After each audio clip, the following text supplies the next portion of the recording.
오늘 아침 전북권 주요 뉴스입니다. 최규호 전 교육감이 도피 8년 만에 인천에서 붙잡혔습니다. 검찰은 최 교육감의 뇌물수수 혐의는 물론 주변 사람들이 도피를 도운 정황에 대해서도 수사하겠다고 밝혔습니다. 주 52시간 도입에 따른 임금 협상이 어려움에 빠지면서 도내 버스 전체가 파업으로 멈출 가능성이 있습니다. 새만금 태양광에 지역업체와 주민들의 참여가 가능할지 귀추가 주목됩니다. 여러분 안녕하십니까? 전주 MBC 뉴스투데이입니다. 지난 2010년 뇌물수수 혐의로 수사를 받게 되자 그대로 잠적해 8년간 행방이 묘연했던 최규호 전 전북교육감이 검거됐습니다. 검찰은 최 전 교육감의 뇌물수수 혐의는 물론 도피를 도운 관계자들의 혐의를 포함해 광범위한 수사를 펼치기로 했습니다. 박연선 기자입니다. 뇌물수수 수사를 앞두고 잠적했던 최규호 전 전북교육감이 도피 8년 만에 검거됐습니다. 71살의 나이 8년간의 도피 생활이 무색할 만큼 과거와 다를 것 없는 건강한 모습이었습니다. 최 전 교육감은 그제 저녁 7시 20분쯤 인천 연수구의 한 식당에서 전주지검 수사팀에 체포됐습니다. 곧바로 전주로 압송돼 구두조사를 받은 최 전 교육감은 어제 오전부터 전주지검에서 본격적인 조사를 받고 있습니다. 검찰에서 말씀드리겠습니다. 최 전 교육감은 최소 1년 이상 인천 송도 신도시 인근 79제곱미터 수억 원대의 아파트에 혼자 살았던 것으로 알려졌습니다.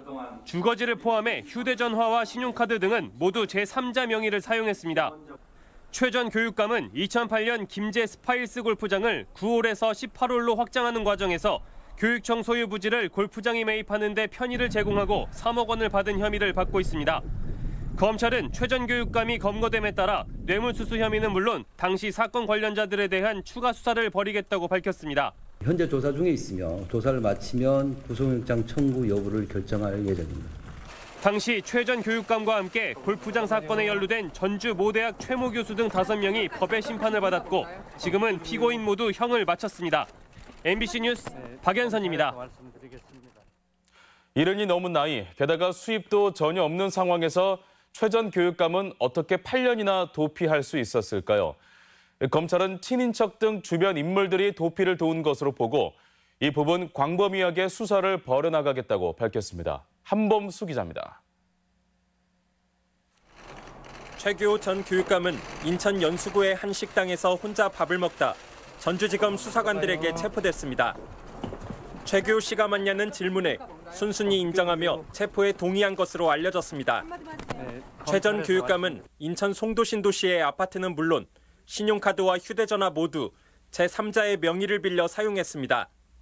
그리고 도피 자금은 어디서 구하셨어요?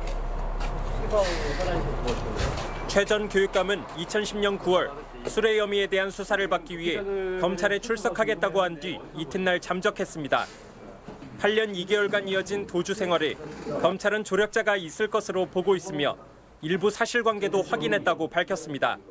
지금 확인해 본 바로는 여러 군데에서 조력을 받았고 제일 중요한 건 돈이겠죠. 돈하고 거처 이런 것들은 저희가 어느 정도 확인은 지금 거처나 이런 건 다 확인을 했고 수입이 없이 수억 원대 집에 거주하고 대포폰을 수시로 바꿔 사용한 점 등을 미뤄 검찰은 조력자가 최소 10수명에 이를 것으로 보고 있습니다. 교육계 관계자를 포함해 특히 친동생인 최규성 한국농어촌공사 사장에 대해서도 검찰은 연루 가능성을 살펴보겠다고 밝혔습니다. 8년간 이제 도주다 보니까 여러 가지 일들이 있지 않았겠어요. 지금부터 확인을 해봐야 될 거고. 검찰은 전직 교육감의 장기간 도피 행각이 사회적으로 비난 가능성이 크다며 도주와 관련된 수사를 광범위하고 철저히 하겠다고 밝혔습니다. MBC 뉴스 한범수입니다. 버스 노동조합이 부분 파업에 들어갔습니다. 아직은 일부 버스, 일부 시간대에만 파업이 이뤄지고 있는데요. 노동시간 단축과 임금을 놓고 벌이는 노사 간의 협상이 쉽지 않아 보입니다. 결렬될 경우 시내, 시외, 농어촌 버스 모두가 전면 파업에 나설 수도 있습니다. 이경희 기자가 보도합니다. 그젯밤 8시 전주 시내버스 176대가 멈춰섰습니다. 전체 411대 가운데 절반 가까운 시내버스가 운행하지 않은 겁니다. 민주노총 소속 3개 회사 기사들이 올해 12차례나 임금 협상이 결렬되자 단체 행동에 나섰습니다. 주 52시간제와 일일 2교대제 도입으로 근로시간이 단축되면 임금이 줄어들 것으로 예상되기 때문입니다. 연장 수당이 많이 줄어들기 때문에 한 달에 한 20에서 30만 원 줄어듭니다. 그러면 임금이 삭감이 돼요. 하지만 버스업계는 추가 인력이 필요해 인건비가 증가할 수밖에 없다며 임금 보전은 어렵다는 입장입니다. 주 52시간을 도입하면 한 달에 3일가량 일하는 날이 줄어드는데 이를 메울 인력도 구하기 어려워 노선 결행까지 우려된다는 게 업체 항변입니다. 임금은 임금대로 올려 나가는 거고 또 운전자가 없으니까 노선을 감해야 되고. 접점을 찾지 못할 경우 현재 민주노총 위주의 부분 파업이 확산될 것으로 보입니다. 민주노총은 협상 상황에 따라 게릴라성 파업을 예고했고 여기에 한국노총 역시 오늘 있을 지방노동위원회의 조정이 결렬되면 파업에 나설 방침입니다. 최악의 경우 전라북도 내 1,480여 대에 달하는 시내버스, 시외버스, 농어촌버스 중 상당수가 내일부터 멈춰설 가능성도 있습니다. 큰 혼란이 야기될 수 있기 때문에 노사 간 임금 협상이 잘 조정돼서 불편이 없도록 저희들이 적극 노력할 계획입니다. 버스 회사들은 누적되는 적자를 이유로 버스 요금 인상도 요구하고 있어 대중교통 파업과 이에 따른 파장이 확산될 전망입니다. MBC 뉴스 이경입니다. 새만금 태양광 발전단지가 외지 기업의 돈벌이만 될지 지역 경제의 돌파구가 될 것인지에 대한 논란도 뜨겁습니다. 정부는 국책 사업이니만큼 돈벌이로 악용되지 않도록 하겠지만 지역민의 참여는 보장한다는 계획이어서 귀추가 주목됩니다. 유룡 기자입니다. 지난주 대통령이 태양광 발전단지 구상을 발표하자마자 군산시는 시민 1인당 1억 원씩 모두 3천억 원의 시민 참여 태양광 펀드를 제안했습니다. 3조가 투입된 방조제 건설로 외지 대기업만 돈을 벌고 지역에 돌아온 것이 없다는 말이 태양광에서도 반복돼서는 안 된다는 주장입니다. 일자리가 또 늘어나는 업종이 아니잖아요. 이게 발전소 자체는. 근데 시민이 투자를 해서 시민이 참여를 해서 소득을 올리는 발전소가 돼야 된다는 것이죠. 군산뿐 아니라 도내 경제계 역시 마찬가지 입장. 민자 10조 가운데 몇십 %는 지역 몫으로 배정해 옳다는 주장입니다. 이에 대해 정부와 전라북도는 신중한 입장을 표명하고 있습니다.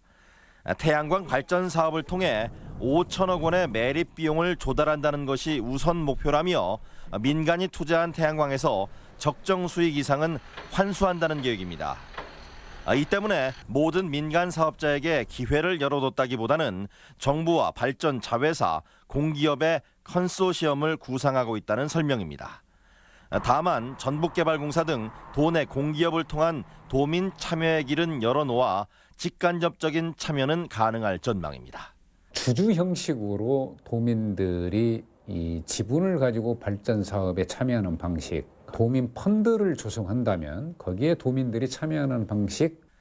일단 알려진 지역 몫의 발전 사업량은 600메가와트로 사업비 1조 2천억 원 상당의 적지 않은 규모입니다. 새만금 태양광 발전이 특혜 논란을 딛고 국가 에너지 정책의 전환과 매립 재원 확보, 지역 경제 활성화라는 세 마리의 토끼를 잡을 수 있을지 귀추가 주목됩니다. MBC 뉴스 유룡입니다. 국토부가 호남 KTX 직통 노선 요구에 원론적인 입장을 보여 정치권의 대응이 주목됩니다. 김현미 국토부 장관은 최근 국회 예결특위 전체 회의에서 2005년 오송 분기역 결정 결과를 지금 와서 뒤집기 어렵다며 호남선 직통 노선 개설은 가능성이 낮다는 입장을 피력했습니다. 이에 대해 이용호 의원 등이 결성한 호남 KTX 직선화 추진 의원 모임은 다음 주 예정된 총리 면담을 통해 호남의 요구를 전달하고 정부를 설득한다는 계획입니다. 2019학년도 대학 수학능력시험이 일주일 앞으로 다가온 가운데 도내에선 2560명이 응시한 것으로 나타났습니다. 전라북도 교육청에 따르면 올해 수능은 전주, 군산, 익산 등 6개 지구, 63개 학교, 777개 시험실에서 치러지며 14일 오전 10시에 각 고사장별로 예비 소집이 열립니다. 수험생은 15일 시험 당일 오전 8시 10분까지 신분증과 수험표를 가지고 입실해야 하며 성적은 다음 달 5일 발표됩니다. 얼마 전 동물원에서 퓨마가 탈출하자 생포하지 못한 당국이 퓨마를 사살하면서 많은 논란을 불렀죠. 그제는 정읍의 한 연구소에서 실험용 원숭이가 도망쳐 행방이 오리무중인데요. 수색에 나선 연구소 측은 사살 계획은 전혀 없다고 밝혔습니다. 허연호 기자가 취재했습니다. 소방관과 야생동물 전문가 등 50여 명이 야산을 수색하고 있습니다. 그제 오후 영장류 자원지원센터에서 탈출한 원숭이 한 마리를 찾고 있는 겁니다. 원숭이는 사육장 담벼락을 넘어 인근 야산으로 사라졌습니다. 원숭이를 사육하는 방사동입니다. 7m 높이의 담장 위에는 전기가 흐르고 있는데 원숭이는 이 담장을 넘어 탈출했습니다. 전깃줄에는 전기가 1초 간격으로 흐르는데 전기가 흐르지 않는 짧은 틈에 줄을 타고 탈출한 것으로 추정됩니다. 이게 잡으면 지금 8,000볼트에서 12,000볼트가 흐르고 있고 곰이 얼굴 탁 곰이 도망가. 문제가 되는 게 전혀 없는데. 사라진 붉은 털 원숭이는 신약 개발 등 연구를 위해 중국에서 들여온 것으로 센터에는 600여 마리가 있습니다. 최근 동물원 탈출 퓨마 사살에 따른 논란을 의식한 듯 연구소 측은 원숭이 사살 계획은 전혀 없고 반드시 생포한다는 계획입니다. 성격이 온순해 사람이나 가축을 공격할 가능성이 없고 방역을 거쳐 세균 감염 문제도 없기 때문입니다. 또 재발을 막기 위해 방사동 위에 그물이나 철망을 설치하겠다고 밝혔습니다. MBC 뉴스 허연호입니다. 생산량 수급 조절을 위한 쌀값 정상화 방안이 제시됐습니다. 국회 정은천 의원은 예결위원회 종합정책질의에서 정부의 쌀 공급 과잉 정책으로 최근 3년간 변동직불금과 사료용 처분으로 5조 원이 넘는 재정 손실을 초래했다고 밝혔습니다. 특히 지난 20년간 물가 상승률이 73.9%에 달한 반면 쌀값은 16.9% 상승에 그쳤다며 쌀값 정상 회복을 위해 휴경을 통한 생산량 조절을 촉구했습니다. 행정사무감사와 내년도 예산심사를 겸한 도의회 정례회가 오늘 개회합니다. 전라북도의회는 오늘 제358회 정례회를 열어 다음 달 13일까지 행정사무감사를 시작으로 의안심사와 내년도 예산심의를 실시합니다. 전라북도의 내년도 예산안은 7조 500여 원으로 편성돼 사상 처음으로 7조 원을 넘었습니다. 소방공무원 심신건강수련원에 돈의 유치가 필요합니다. 전북연구원은 전국 4개 권역의 위험 상황이나 응급 상황에 수시로 노출되는 소방공무원의 심신건강관리를 위한 수련원이 추진 중이라며 전북 유치가 시급하다고 밝혔습니다. 소방공무원의 우울증 유병률은 2002년 이후 2배 이상 증가 추세인데 전북은 광주, 전남에 비해 출동 건수가 많고 폭행 사건도 수시로 발생하고 있습니다.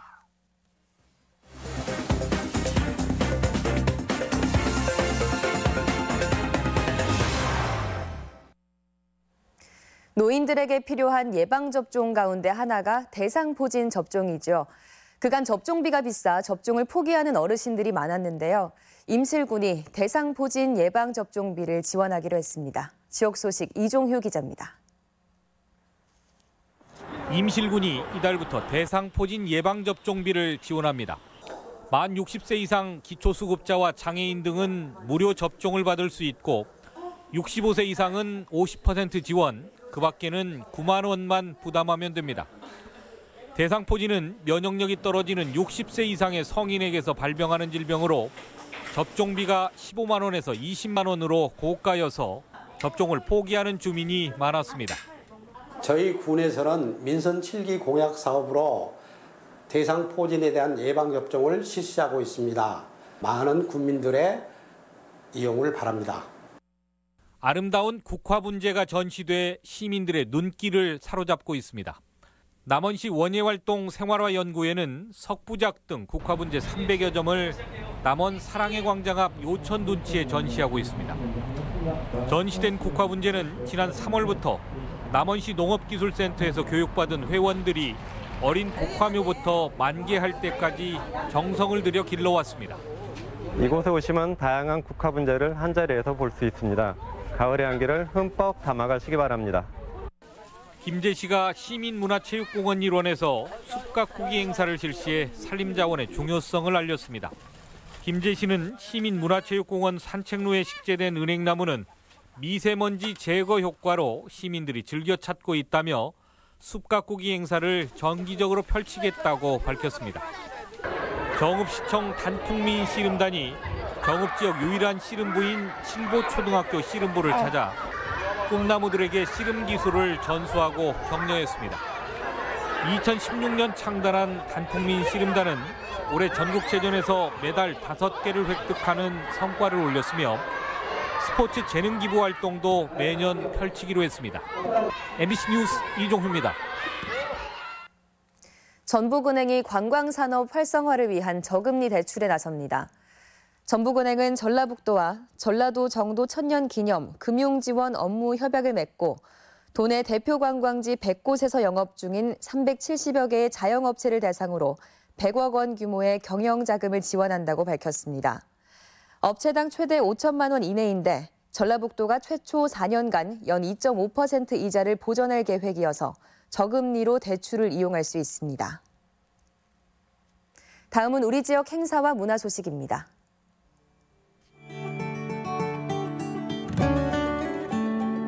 전북 도립국악원 무용단이 모악산 설화를 바탕으로 한 창작 무용극 모악정서를 오늘부터 사흘간 한국소리문화의 전당 무대에 올립니다. 전주문화재단은 오늘 한벽문화관에서 무형문화재 예능 보유자 초청 공연 명인열전을 선보입니다. 한국무용가 박윤미가 모레 정읍사예술회관에서 전통무용 공연 수구초심을 선보입니다. 전래동화 호랑이와 곶감을 모티브로 한 한지 인형극이 오늘 전주 창작 소극장에서 공연됩니다. 사회적 기업 마당이 11월 목요 초청 공연으로 오늘 한옥마을 공간 봄에서 포크 무대를 마련했습니다. 30개 기업이 참여하는 익산 그랜드 취업 박람회가 오늘 원광대학교 문화체육관에서 개최됩니다. 행복의 경제학 국제회의 전주 행사가 오늘과 내일 한국전통문화전당에서 열립니다. 고창군은 람사르 고창 갯벌센터 개관을 기념해 오늘 갯벌밥상 시식회와 토크 콘서트를 마련했습니다. 어린이 맘껏 광장이 오늘 군산 수송근린공원에서 준공식을 갖습니다. 우석대학교 평생교육원은 오늘 북한 전문가 박한식 교수를 초청해 선을 넘어 통일을 보다라는 주제로 강연을 진행합니다. 11월 8일 목요일 전북권 날씨입니다. 전라북도 지역은 오늘 종일 흐린 가운데 10에서 40mm의 비가 내리겠습니다. 미세먼지 농도는 보통 수준을 보이겠습니다. 지역별 최고 기온입니다. 전주, 완주, 익산이 17도, 동북권은 무주 16도, 진안과 장수가 15도, 서해안권은 군산 16도, 부안과 고창이 17도 등을 기록하겠습니다. 바다의 물결은 오후 들어 높아지면서 서해 남부 앞바다에서 0.5에서 3m, 먼바다에서는 최고 4m까지 일겠습니다. 이상으로 전주 MBC 뉴스투데이 마칩니다. 시청해주신 여러분 고맙습니다.